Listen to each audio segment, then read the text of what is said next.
Hello guys, Anju ક્રિએટરમાં તમારું સ્વાગત છે। આજે તો જોઈએ આપણે ઓરેન્જ વાદળા। તમે જોઈ શકો છો આજે આપણે છોલેની સબ્જી બનાવવાની છે। ત્યાં રહી જીરુંને આપણે તે નાખી દીધું છે। પછી આપણે થોડા ગરમ મસાલા નાખ્યા, પછી આપણે ડુંગળીની પેસ્ટ નાખી, પછી થોડું એને મિક્સ કરી નાખ્યું છે। પછી આપણે તેમાં ટમેટાની પેસ્ટ નાખી, પછી મિક્સ થઈ ગયું છે।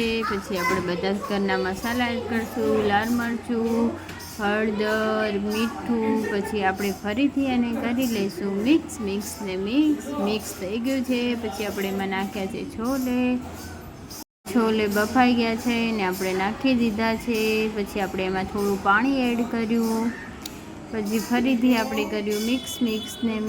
પછી આપણે મસાલા નાખીને પછી આપણે મિક્સ કરી નાખ્યું છે। પછી આપણે એના અંદર ધાણા નાખીને પછી આપણે મિક્સ કરી નાખ્યું હતું, પણ એ વિડીયોમાં નથી લીધું। પછી બધા બેસી ગયા હતા જમવામાં। એ જમવામાં બધાને બહુ જ ભાવ્યું હતું, બહુ જ સરસ બન્યું હતું।